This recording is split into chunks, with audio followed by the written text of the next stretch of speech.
বিশ্ব মানবতার মুক্তির নবী মুহাম্মদ রাসূলুল্লাহ সাল্লাল্লাহু আলাইহি সাল্লামের পর শতকোটি সালাম ও দরুদ বর্ষিত হয়। সংগ্রামী উপস্থিতি, আমরা সেই সব বদ্ধ মুজাহিদের জীবনকে স্মরণ করছি যারা যুগে যুগে মানবতার কল্যাণের জন্য, দিন কায়েমের জন্য, খাস করে গত 24 সালের 5 আগস্টে যাদের জীবনের বিনিময়ে আজকে এই ধরনের পরিবেশ আপনারা ফিরে পেয়েছি, আমরা বাক শক্তি ফিরে পেয়েছি, তাদের রুহের মাগফিরাত কামনা করছি। সংগ্রামের সাথী বন্ধুগণ, আমি বক্তৃতা করব না, আমি আপনাদের চরের ছেলে, বক্তব্য দেওয়ার জন্য অতিথিবৃন্দ কথা বলবেন। আমি আপনাকে বলতে চাই, আমার দিয়ারবাসীকে, চরাঞ্চলের মানুষকে, আজকে 54 বছর রানীজের ব্যবসাকে ঠিক করে চাপাই নবাবগঞ্জের আমার চরাঞ্চলের মানুষকে ব্যবহার করা হয়েছে। এখানে গ্রাম্য দলাদলি সৃষ্টি করার মধ্য দিয়ে দল মত নির্বিশেষে আমরা আজকে ঐক্যবদ্ধ হয়েছি।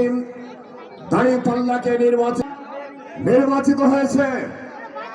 তারা নির্বাচনকে সমাজ সেবা মনে করে নাই, তারা নির্বাচনকে নেশা হিসেবে দেখেছে। তারা নির্বাচনকে বাড়িতে বাড়িতে টাকা দেওয়া হয় আমার মেয়েদেরকে চরিত্রকে হরণ করার জন্য, শাড়ি দিয়ে জন্য প্রস্তুত করেন। আমরা পরিষ্কার, যারা নির্বাচনে পাস করে জাতির সেবক হিসেবে দেন, আপনাদেরকে আমরা অঙ্গীকার ব্যক্ত করছি। সংগ্রামের সাথী বন্ধুগণ, আগামী দিনে দাঁড়িপাল্লার প্রতীকে যদি নির্বাচিত হয়, এখানকার শিক্ষা ব্যবস্থার উন্নয়ন হবে, মানুষের জীবনযাত্রার মান উন্নয়ন হবে। আগামী দিনে যদি আমাদের নুরুল ইসলাম বুলবুল ভাই নির্বাচিত হন, স্কুল কলেজ মাদ্রাসা এবং আমাদের মেয়েদের জীবনযাত্রার মান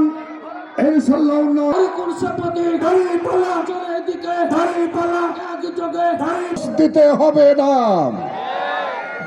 পলিটিশিয়ান নামেন দলাদলি এবং রক্তের জল হোলি খেলা হয়েছে। এখানে টিকিট না বলে নিজের নেতাকে হত্যা করে সেই দলকে আগামী 12 তারিখে আমরা চরঙ্গা ভাঙি নিয়ে দলাদলি করা নিয়ে এবং আধিপত্য বিস্তারকে নিয়ে নিজের কর্মীদের হত্যা করেছেন। সংগ্রামের সাথী বন্ধুগণ, যারা টাকা দিয়ে ভোট কিনে আগামী দিনে তাদেরকে চিহ্নিত করবেন এবং চরাঞ্চলের কোনো বাড়িতে কোন শিক্ষা প্রতিষ্ঠানে যেন না ঢুকতে পারে, এই জন্য আপনারা পাহারা দিবেন। এটা কি অঙ্গীকার ব্যক্ত করছেন? হাত উঁচু করে জানিয়ে দেন। দিন শেষ, দাঁড়িপাল্লার বাংলাদেশ, দাঁড়িপাল্লার বাংলাদেশ, এই নির্বাচনকে যারা ব্যবস্থা মনে করে আগামী দিনের পার্লামেন্ট হবেন দাঁড়িপাল্লার পার্লামেন্ট, সৎ যোগ্য নেতৃত্বের পার্লামেন্ট।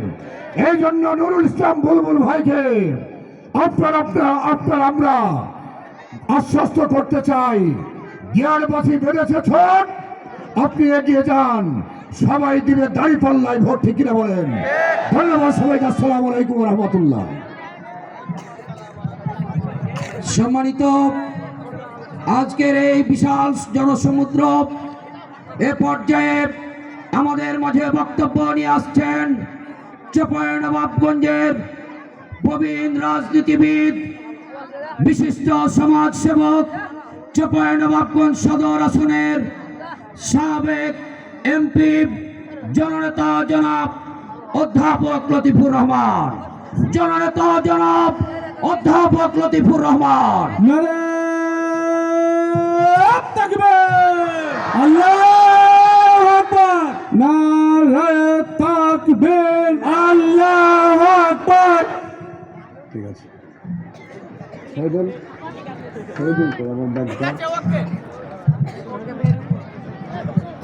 আলহামদুলিল্লাহ রাব্বিল আলামিন ওয়া সলাতু ওয়া সালামু আলা রাসূলিল কারীম।